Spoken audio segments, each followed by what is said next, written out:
आतंकवादी अड्डे हैं मदरसा और मस्जिद। हर आतंकवादी ही मुगल क्यों निकलते हैं? ऐसे आतंकवादियों का हाल वही होना चाहिए जैसे अतीक अहमद और मुख्तार अंसारी का हुआ है। तो अभी हम मौजूद हैं दिल्ली में संगठन विस्तार हो रहा है। मुद्दा ये है कि जो दिल्ली में हिंदुओं पर लगातार अत्याचार के मामले आ रहे हैं, लगातार हिंदुओं पे ऐसे मामले, आप उत्तम नगर का मामला ले लीजिए, आप त्रिनगर में जो बहुत सारी आग भड़की है, इन सारे मामलों को देखते हुए संगठन विस्तार की पहल की गई है।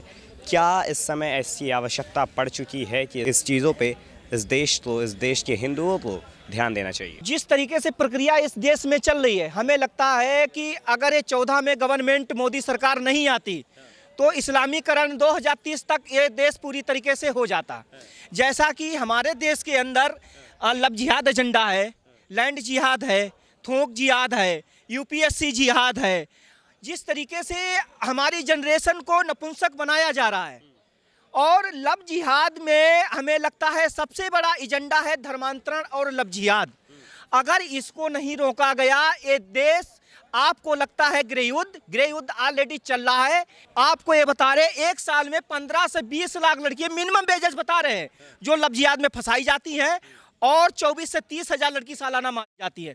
आपके उदाहरण भी दे रहे हैं, जैसे बलरामपुर में उत्तर प्रदेश छग्गुर पकड़ा गया लव जिहाद में, अभी एक सचिन पकड़ा गया बहराइच में, एक आईजीआई मेडिकल में एक जिहादी पकड़ा गया, अभी आगरा में केस आया, इंदौर भोपाल के आए, उज्जैन के डेली केस लव जिहाद के आते हैं। हिंदू क्या करेगा, बेटा इधर से मत जाना, अरे ये खिड़की बंद कर लो, रास्ता बदल दो, अरे आज ये रास्ता बदलोगे कल तो वो घर में घुसेंगे, और घर में घुसने के लिए वो तुम्हारी समस्या तुम्हारे गेट पे खड़ी है। हिंदुओं की हिंदू के गेट के बाहर खड़ी है। अगर वो टाइम से नहीं जागे तो उनके हाथ में हथियार है।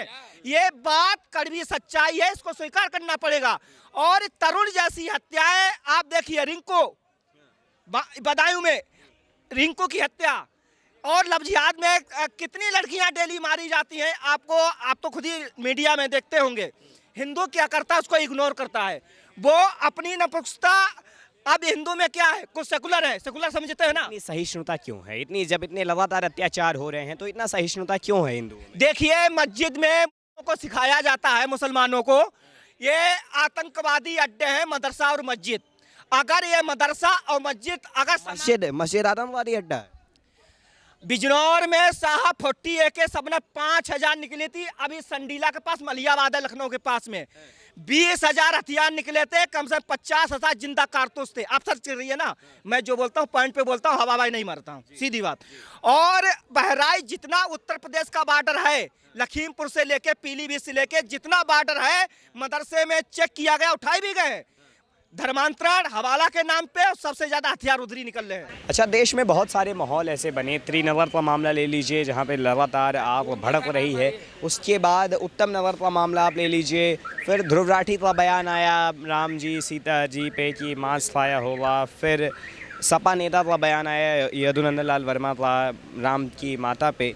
तो ये लगातार ऐसा माहौल क्यों बनाया जा रहा है, लगातार ऐसा क्यों हो रहा है कि हिंदुओं पे लगातार ऐसी बातें कही जा रही है, ऐसी टिप्पणियाँ की जा रही हैं? चक्कर ये है कि ये लोग जिहादियों की एक मानसिकता है, ये अभी का नहीं है, ये बहुत पहले से है, अभी का नहीं है, ये कम से 30-40 साल से इनका ऐसा था। अब तो ये उजागर होने लगा आपके माध्यम से, सोशल मीडिया भी है तो जन जन तक अब ये बातें जा रही हैं कि आदमी स्वयं देख रहा है इस चीज़ को। पहले संज्ञान में नहीं आता था, सोशल मीडिया नहीं थी, ठीक है, ये पहले से इनकी मानसिकता है।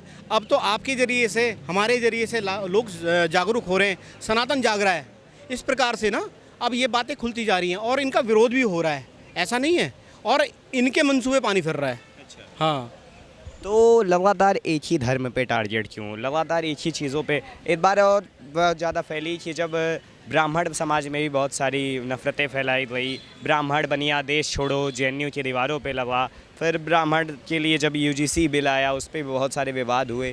पहले धर्म पे टारगेट होता है, फिर धर्म के अंदर जाति पे टारगेट होता है, ऐसा लगातार एक ही संगठन एक ही धर्म के साथ क्यों होता है? मानसिकता ये है, पहले व्यक्ति विशेष की बात नहीं है, पहले क्या था इन लोगों का, सनातन को टारगेट करना है सबसे पहले। हमारा जो सनातन है ना, सनातन के सबसे पहले हम लोगों ने तोड़ा, जातियों में तोड़ा है हमारे को, ठीक है। उसके बाद ये अब की मानसिकता नहीं है, ये 40-50 साल पुरानी मानसिकता है, ऐसा नहीं है। अभी जो हो रहा है, अब धीरे धीरे सनातन जाग रहा है, उसका हर आदमी, अब ये जैसे कि किन्नर अखाड़ा है, मैं सनातनी अखाड़ा, जीवना अखाड़ा, किन्नर अखाड़ा सुनील नंदगिरी हूँ।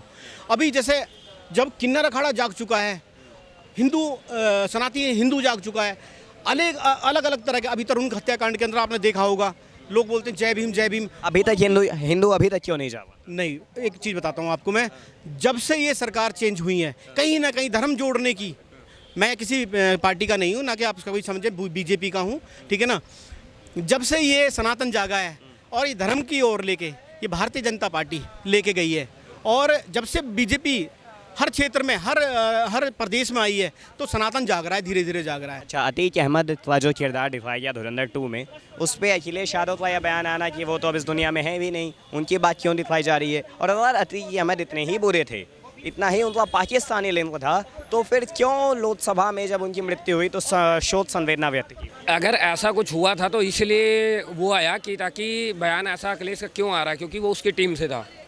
और दूसरी बात, तो शोक इसलिए मनाया गया है लोकसभा में, इसलिए वो करा गया है कि उसकी तत्काल मृत्यु हुई। अकाल मृत्यु अगर किसी की भी होती है तो उसका शोक मनाया जाता है। वो पुलिस कस्टडी में मारा गया है इसलिए, क्योंकि 3 लड़के आए और अचानक से फायरिंग करी और मार दिए। वो क्या कह रहे थे कि हम बड़ा कुछ करना चाहते हैं, तो बड़ा कुछ करके और दूसरा काम भी तो करके बड़े हो सकते थे, लेकिन नहीं। अल्लाहू अकबर करके मार सकते हैं, तो क्या हम लोग श्री राम करके नहीं कर सकते? अल्लाहू अकबर के हमें, आपने देखा होगा। मेरा सवाल, 3 बजे सबकी नींद हराम कर देते हो, ख़राब कर देते हो। अल्लाह अकबर, तो उस अल्लाह से तो पूछो है कौन? क्योंकि इंग्लिश में अगर उसको, उन्हीं के भाई जो अंग्रेज़ थे, क्योंकि मुसलमान और अंग्रेज में कोई फ़र्क नहीं है। इन्होंने भी सनातन को बहुत घाव पहुँचाए, मुसलमान ने भी बहुत घाव पहुँचाए ना, नहीं पहुँचाए?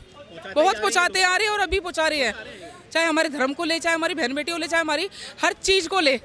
उसके बाद इनको यही पता नहीं है अल्लाह अकबर। उन्हीं भाई जो अंग्रेजी है, उनके भाई की भाषा में बात करूँ मैं तो अंग्रेजी में आप ये इसका शब्द का अर्थ ढूंढो। अच्छा, आपने मुसलमानों और अंग्रेज़ों की तुलना की है। अंग्रेज़ों के द्वारा ज़्यादा प्रताड़ित हुआ है देश या मुसलमानों द्वारा जो मुगल साम्राज्य? दोनों ही।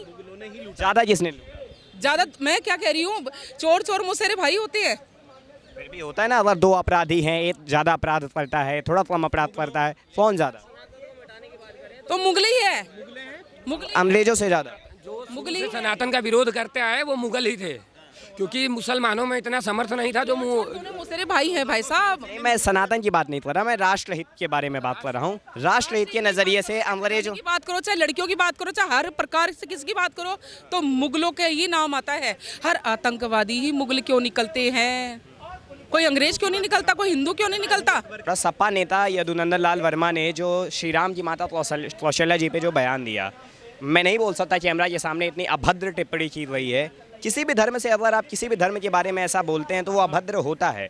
यदि हिंदू धर्म के देवी देवताओं के बारे में ऐसी चीज़ें बोली जाती है, श्री राम की माता जी पे ऐसी बातें बोली जाती हैं, इतनी हिम्मत कहाँ से आती है कि ऑन कैमरास लोगों के सामने, हमने उस वीडियो में देखा, ये लोग हंस भी रहे हैं उनके आसपास, माता कौशल्या पे ऐसा बयान देना, इतनी हिम्मत कहाँ से आ जाती है? देखो, ये जिहादी हैं, इनकी हिम्मत, हमारे जो कुछ राजनीतिक दल है ना, ऐसे दल जो ऐसे दल हैं, मैं उनका नाम लेने ना चाहूँगा, आप समझते हो, फिर टारगेट करते हैं हमारे धर्म पे टारगेट। जिहादी बोला है, उनका नाम यदुनंदन लाल वर्मा है। यदुनंदन, यदुवंशी श्री कृष्ण को भी बोला जाता था, भगवान श्री कृष्ण को।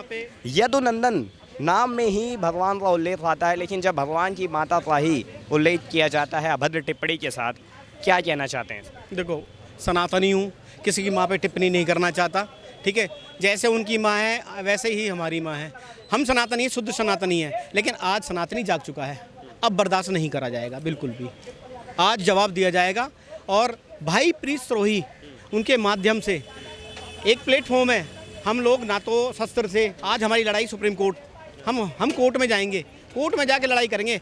अगर जहादियों ने इससे अलग कोई काम, जैसे हमारे प्रीत भाई हैं, हम प्रीत भाई के साथ हैं, अगर कुछ काम करते तो हम प्रीत भाई के साथ कंधे से कंधा लगा खड़े हैं। अच्छा, यदुनंदन लाल वर्मा पे कैसी टिप्पणी होनी चाहिए, उसमें उन पे कैसी तरह की कार्रवाई होनी चाहिए, जैसा बयान उन्होंने दिया है श्री राम की माता कौशल्या पे ऐसा बयान देना जो कैमरे के सामने बोला भी नहीं जा सकता, इतनी अभद्र टिप्पणी थी। किस तरह की कार्रवाई आप चाहते हैं कि उन पे होनी चाहिए? क्योंकि ये बात धर्म की नहीं है, बात सिर्फ धर्म की यहाँ नहीं हो जाती, सिर्फ एक ही धर्म पे टारगेट करके। जब आप खुद एक हिंदू समुदाय से आते हैं, क्यों इतनी हिम्मत कहाँ से आती है और कार्रवाई कैसे होनी चाहिए? देखिए, यदि जो जिसकी बात कर रहे हैं वो नीच मानसिकता का व्यक्ति है, ऐसे आतंकवादियों का हाल वही होना चाहिए जैसे अतीक अहमद और मुख्तार अंसारी का हुआ है।